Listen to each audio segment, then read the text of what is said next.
Hello friends, welcome to Education Channel. In today's video, we are going to see the new notification for IBPS Clerk Examination 2021-22. नमस्कार दोस्तों, आज के इस video में खुशखबरी है उन सभी के लिए जो गवर्नमेंट जॉब या सरकारी नौकरी के लिए तैयारी कर रहे हैं। IBPS क्लर्क का नोटिफिकेशन जारी हो चुका है। देखेंगे आज के वीडियो में क्या है ये नोटिफिकेशन, कितनी वैकेंसीज क्लर्क की आई है और क्या है इसका एलिजिबिलिटी क्राइटेरिया, क्या है एग्जाम पैटर्न, सारी बातों पे हम लोग बात करेंगे। जो नए साथी हमारे जुड़े हैं चैनल से, चैनल को सब्सक्राइब करेंगे, इस वीडियो को शेयर करेंगे जिससे कि ज़्यादा से ज़्यादा जो लोग जॉब की तलाश में हैं या सरकारी नौकरी के लिए प्रयासरत है उन तक ये वीडियो पहुँचे। So let's start friends today's video. IBPS institute of banking personal selection, इन्होंने वैकेंसीज ऑफ 2021-2022 के अगेंस्ट नोटिफिकेशन जारी किया है क्लर्क के लिए। ये नोटिफिकेशन के तहत अलग अलग बैंक्स हैं, इसमें bank of Baroda, Canara bank, Indian overseas bank, UCO bank, bank of India, central bank of India, Punjab national bank, union bank of India, bank of Maharashtra, Indian bank और पंजाब और सिंध बैंक, इनमें क्लर्क की पोजीशन के लिए वैकेंसीज जारी की गई हैं। क्या है इसके क्राइटेरियाज देखते हैं। पहले हम बात करेंगे टेंटेटिव शेड्यूल, इस एग्ज़ाम की डेट्स क्या है। ऑनलाइन रजिस्ट्रेशन आज से यानी कि 2 सितंबर से शुरू हो चुका है और 23 सितंबर तक आप इस एग्ज़ाम के लिए अप्लाई कर सकते हैं। पेमेंट ऑफ एप्लीकेशन फीस देने की तारीख भी 2 सितंबर से लेकर 23 सितंबर के बीच में है। उसके अलावा कॉल लेटर आप डाउनलोड कर सकते हैं 17 नवंबर के बाद से। जो ऑनलाइन एग्ज़ाम होगा, आप इसको समझ लीजिए, 2 स्टेजेस में ये एग्ज़ाम कंडक्ट होता है। प्री एग्ज़ाम होता है और मेन एग्ज़ाम्स होते हैं। प्री एग्ज़ाम की तारीख 5 दिसंबर 2020, 12 दिसंबर 2020, 13 दिसंबर 2020 ये रखी गई है। प्रीलिम्स का एग्ज़ाम के रिज़ल्ट जो है वो डिक्लेयर होगा 31 दिसंबर को, यानी कि जस्ट बिफोर न्यू ईयर आपका IBPS क्लर्क का एग्ज़ाम का रिज़ल्ट डिक्लेयर होगा। और उसके बाद जो मेंस का एग्ज़ाम होगा वो 24 जनवरी को 2021 को आपका मेंस का क्लर्क का एग्ज़ाम होगा। नाउ ये सभी जो डेट्स हैं ये सभी कोरोना के हिसाब से सेट की जाएगी। अगर कोई प्रॉब्लम आती है तो हो सकता है कि पोस्टपोन हो जाए, लेकिन जिस तरीके से JEE का और UPSC का एग्ज़ाम टाइमिंग पे हो रहा है तो आप ये मान के चलिए कि दिसंबर और जनवरी में भी एग्ज़ाम्स बिल्कुल ये टाइम पे होंगे। सो आपके पास जो प्री एग्ज़ाम है उसके लिए ठीक 3 महीने हैं अभी से। 5 दिसंबर से एग्ज़ाम शुरू हो जाएंगे और आपके पास 4 महीने रहेंगे मेंस एग्ज़ाम के लिए। नाउ लेट्स सी और क्या क्या है इस पर। इसमें एलिजिबिलिटी क्राइटेरिया है, नेशनलिटी जो है वो भारत के नागरिक होने चाहिए, नेपाल, भूटान और बाकी जो इसमें क्राइटेरिया आप वो देख लेंगे। अनदर इंपॉर्टेंट फैक्टर है एज क्राइटेरिया है कि मिनिमम आपकी आज की डेट में आपकी उम्र 20 साल होनी चाहिए और मैक्सिमम आपकी उम्र 28 साल होनी चाहिए। एज रिलैक्सेशन लागू है, जो SC ST से हैं वो 5 साल, OBC हैं 3 साल, इस तरीके से बाकी लोगों को भी अलग अलग कैटेगरी में एज रिलैक्सेशन प्रोवाइड किया गया है। अब हम बात करेंगे जो बाकी डिटेल्स हैं। डिटेल्स आप नोटिफिकेशन में जाके देख सकते हैं। जो मेन पॉइंट्स है वो मैं आपको बताते चल रहा हूँ। सबसे इंपॉर्टेंट पॉइंट के बारे में बात करेंगे हम जो पैटर्न है एग्ज़ाम का उसके बारे में बात करेंगे। पैटर्न ऑफ एग्ज़ाम है, ऑनलाइन एग्जामिनेशन कंडक्ट किया जाएगा। जो प्री एग्ज़ाम होगा वो ऑनलाइन होगा, कंप्यूटर बेस्ड एग्ज़ाम है। इसमें क्या क्या है, इसमें आपके 3 पेपर सेट किए जाएंगे, 3 एग्ज़ाम होंगे। एक इंग्लिश लैंग्वेज का एग्ज़ाम होगा जिसमें कि 30 क्वेश्चंस आएंगे, मैक्सिमम 30 नंबर के, और टाइम कितना मिलेगा आपको, 20 मिनट टाइम मिलेगा। उसी तरीके से न्यूमेरिकल एबिलिटी के मैथ्स के होंगे 35 क्वेश्चन, 35 मार्क्स में 20 मिनट टाइम।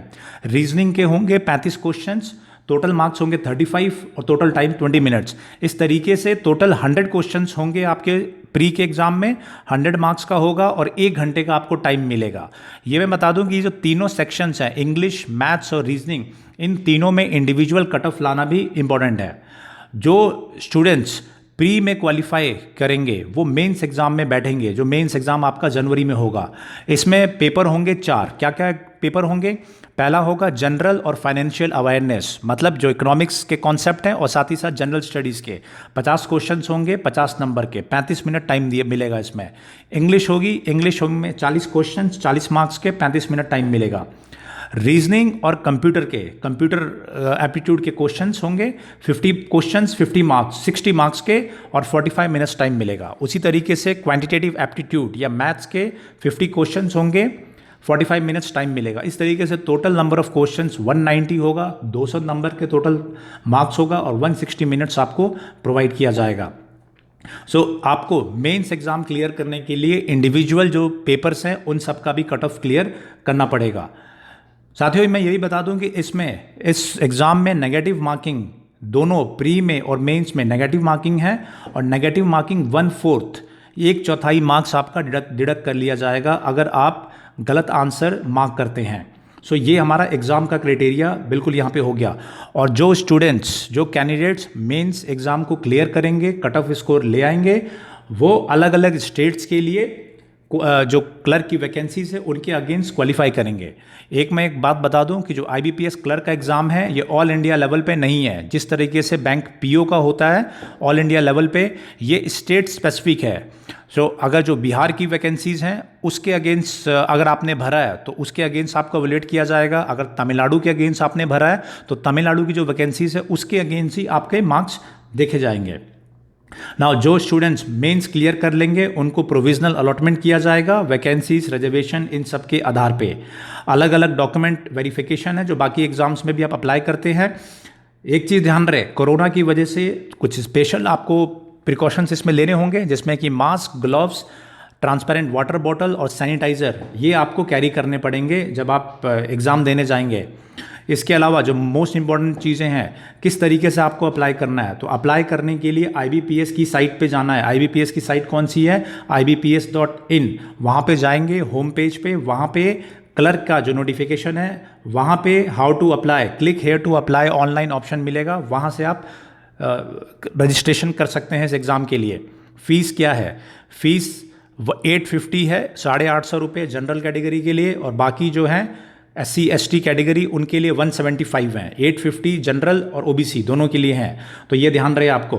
IBPS की साइट पे जाके अपने फोटोग्राफ्स, थंब इम्प्रेशन, सिग्नेचर इत्यादि के साथ you can do the registration, और पेमेंट आप कर सकते हैं online banking, credit, debit card, इनके माध्यम से पेमेंट कर सकते हैं। कोई भी अगर परेशानी आती है आपको रजिस्ट्रेशन में या कोई भी डिटेल में, तो आप कमेंट में लिखिएगा, मैं आपको हेल्प प्रोवाइड करवाने की कोशिश करेंगे हम। Now what next, what is most important? मैंने आपको एलिजिबिलिटी क्राइटेरिया बता दिया, किस तरीके से अप्लाई करना वो बता दिया, और सिलेबस भी मैंने बहुत क्लियरली बता दिया है। जो बच्चे हमारे तैयारी कर रहे हैं लगातार, वो अपने उसी टेम्पो को बनाए रखेंगे, उसी तेज़ी के साथ तैयारी करते रहेंगे। अब आपके मन में सवाल होगा कि वैकेंसीज कितनी है, कितनी वैकेंसीज के अगेंस्ट ये एग्ज़ाम होने जा रहा है। तो जैसा मैंने बताया कि ये स्टेट स्पेसिफिक एग्ज़ाम्स हैं, I mean states to states इसमें वैकेंसीज डिफर करेंगी। तो ये एक रफ आइडिया आपको मैं दे देता हूँ। आंध्र प्रदेश में टोटल वैकेंसीज 10 हैं, अरुणाचल प्रदेश में 1 है, असम में आप अगर अप्लाई कर रहे हैं तो 16 वैकेंसीज हैं, बिहार में सिर्फ 76 सीटें हैं, चंडीगढ़ में 6 है। उसी तरीके से अलग अलग स्टेट्स के अलग अलग हैं। दिल्ली में टोटल 67 वैकेंसीज हैं, गोवा में 17 है, गुजरात में 119 वैकेंसीज निकली है, हरियाणा में 35, हिमाचल प्रदेश में 40 है, उसी तरीके से JNK में 5, झारखंड में 55, कर्नाटक में 29, केरला में 32 वैकेंसीज हैं। लेकिन आपको ध्यान रहे, केरला वगैरह कर्नाटक अप्लाई कर रहे हैं तो वहाँ की लैंग्वेज में प्रोफिशिएंसी भी होनी चाहिए। तो जो नॉर्थ इंडियंस हैं, हिंदी जिनकी स्ट्रॉन्ग है, केरला कर्नाटक में अप्लाई करना उनका मुश्किल है। मध्य प्रदेश में 75 वैकेंसीज़ हैं, महाराष्ट्र में 334, वन ऑफ द हाईएस्ट, काफ़ी ज़्यादा संख्या में है, महाराष्ट्र में 334 है। तो आप यहाँ पे अगर अप्लाई करना चाहें तो कर सकते हैं। मराठी वहाँ पे ऑफिशियल लैंग्वेज है, तो आप उसमें बहुत ज़्यादा अंतर नहीं है, उस पर आप मास्टरी कर सकते हैं।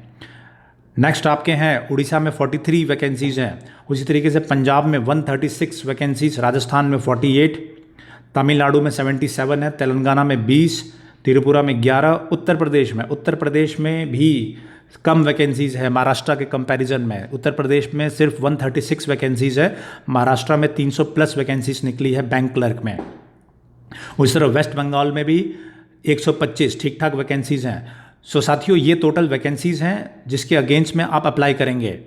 उसके अलावा क्या इंपॉर्टेंट है, उसके अलावा जो आपके सेंटर्स रहेंगे, अलग अलग सेंटर्स है, टेंटेटिव लिस्ट दी गई है। तो जो आपका नियरेस्ट सेंटर होगा प्रीम्स के लिए आप वो सेलेक्ट कर लेंगे। ऑलमोस्ट हर स्टेट्स में, आप किसी भी स्टेट से हैं, हर स्टेट्स के लिए सेंटर्स बने हुए हैं। सो फ्रेंड्स, ये आपको मैंने बता दिया। वैकेंसीज़ भी आप देख सकते हैं, कुछ लोगों का कहना है कि वैकेंसीज़ कम है, लेकिन यूपीएससी से ज़्यादा वैकेंसीज़ हैं, जो यूपीएससी एग्ज़ाम है उससे, लेकिन पिछले सालों के कंपैरिजन में काफ़ी कम वैकेंसीज़ हैं। लेकिन उससे हमें नहीं घबराना है। अगर हमने अच्छी तैयारी की हुई है, लगातार मेहनत कर रहे हैं, तो हमारा सिलेक्शन ज़रूर होगा।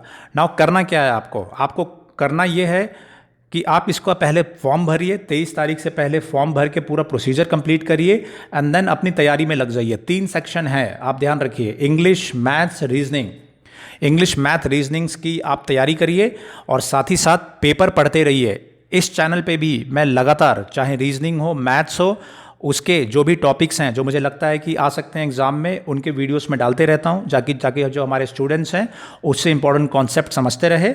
आप उसके अलावा डेली न्यूज़पेपर रीडिंग ज़रूर करेंगे। इस चैनल पे मैं डेली न्यूज़ जो एनालिसिस है वो डालता हूँ, इकोनॉमिक्स का एनालिसिस वो भी डालता हूँ।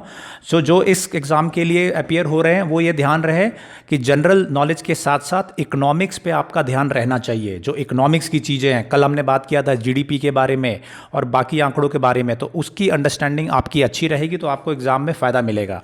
और साथ ही साथ कंप्यूटर, ये भी आपसे उम्मीद की जाती है कि कंप्यूटर स्किल सेट्स आपकी होंगे, अगर नहीं है तो आप उस पर मेहनत करना शुरू कर दें।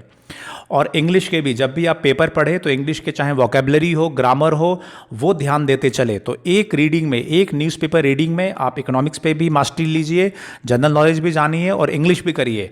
और उसके अलावा जो मैथ्स है, रीजनिंग है, वो आप अपनी कोई अच्छी बुक से आप पढ़ रहे हैं, आर एस अग्रवाल से पढ़ रहे हैं या किसी बुक से पढ़ रहे हैं, तो वहाँ पे ज़्यादा से ज़्यादा प्रैक्टिस करिए। कोई डाउट्स हो, कोई टॉपिक आपको लग रहा है कि मुझे इस चैनल पे कवर करना चाहिए, हालांकि मैं ऑलमोस्ट हर टॉपिक कवर कर रहा हूँ, लेकिन आपको लगता है कि आप परसेंटेज, प्रॉफिट एंड लॉस, कोई भी आपको लगता है, रीजनिंग में कुछ लगता है, तो आप मुझे ज़रूर कमेंट्स में लिखिए। मैं उस टॉपिक्स पे कॉन्सेप्ट क्लैरिटी के साथ साथ जो इंपॉर्टेंट क्वेश्चंस हैं उनको कैसे शॉर्टेस्ट टाइम में सॉल्व करना है उस पर वीडियो बना के ज़रूर डालूंगा। तो साथियों, ये बहुत अच्छी खबर है जो भी हमारे साथी गवर्नमेंट एग्ज़ाम के लिए प्रयासरत है, और मेरी यही कोशिश रहेगी कि आपके सिलेक्शंस में अगर मेरी तरफ से कोई हेल्प हो, किसी तरीके का गाइडेंस हो, वो मैं बिल्कुल आपको प्रोवाइड करूंगा। और कोई भी टॉपिक पे अगर आपको लगता है कि आपको कॉन्सेप्ट क्लैरिटी या वीडियो चाहिए तो वो भी आप मुझे बताइए। I will be more than happier to help you. तो दोस्तों, जोर शोर से इसके लिए अप्लाई करिए और जो आप मेहनत कर रहे हैं, मेहनत को कंटिन्यू रखिए। और मुझे 100% भरोसा है कि लगातार आप मेहनत करते रहेंगे, अच्छी पढ़ाई लेंगे, अच्छा गाइडेंस लेंगे, जी तोड़ मेहनत करेंगे, तो आपका सिलेक्शन चाहे आईबीपीएस क्लर्क हो या बाकी एग्ज़ाम हो, उसके लिए आप जरूर आपका होगा। कुछ हमारे साथी हैं जो यूपीएससी के लिए कोशिश कर रहे हैं या बाकी एग्ज़ाम्स के लिए, मैं उनको भी ये कहूँगा, यूपीएससी जब आईएएस में आपका सिलेक्शन होना होगा, आपका जरूर होगा, मेहनत कर रहे हैं जरूर होगा, लेकिन प्रैक्टिस के लिए या फिर एक बैकअप रखने के लिए आप इस एग्ज़ाम में अपीयर हो सकते हैं। अगर आप आईबीपीएस क्लर्क का एग्ज़ाम क्लियर कर लेते हैं तो आपके पास एक नौकरी अपने हाथ में हो जाएगी। उसके बाद आप यूपीएससी करिए, पीसीएस करिए, कोई भी एग्ज़ाम की तैयारी करते रहिए। इनफैक्ट आप ये नौकरी ज्वाइन करके भी आप बाकी नौकरियों की तैयारी कर सकते हैं, कोई बड़ी बात नहीं है। तो मेरा यही सुझाव रहेगा कि इस नौकरी को एक सुनहरे मौके के रूप में लीजिए। अगर आप क्लर्क के लिए कर रहे हैं तो बहुत अच्छी बात है, और आईएएस के लिए कर रहे हैं तो भी अगर आप चाहते हैं तो इस एग्ज़ाम में प्रैक्टिस के लिए अपीयर हो लिए, या फिर एक नौकरी, एक बैकअप के लिए अगर आपके पास कोई दूसरी नौकरी नहीं है तो इस नौकरी को आप ज़रूर लीजिए। और जैसे ही आपका इसमें सिलेक्शन होगा तो आपको एक कॉन्फिडेंस बूस्ट भी मिलेगा।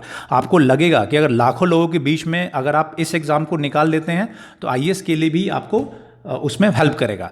और साथ ही साथ जो इसमें आप तैयारी करेंगे, इंग्लिश, न्यूमेरिकल एबिलिटी और रीजनिंग एबिलिटी, वो आपको जो सीसैट पेपर है उसमें भी कॉमन सिलेबस ऑलमोस्ट है। तो आपको ऐसा नहीं है कि बैंकिंग के लिए अलग से पढ़ना है। जनरल नॉलेज जो आप पढ़ेंगे वो आपको यूपीएससी, आईएएस के लिए भी आपको ज़रूरत पड़ेगी। तो मेरा यही सुझाव होगा, चाहे एसएससी के हो स्टूडेंट, चाहे रेलवे को हो, बैंकिंग हो, डिफेंस हो, फॉर्म को भरे, इस मौके को अवेल करें, मौके को हाथ से ना जाने दें और मेहनत करें, सिलेक्शन आपका ज़रूर होगा। सो थैंक्स दोस्तों, इस चैनल पर जुड़ने के लिए।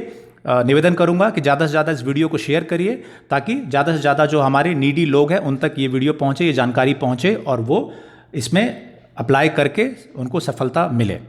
तो धन्यवाद दोस्तों, जय Hind, good bye, thank you.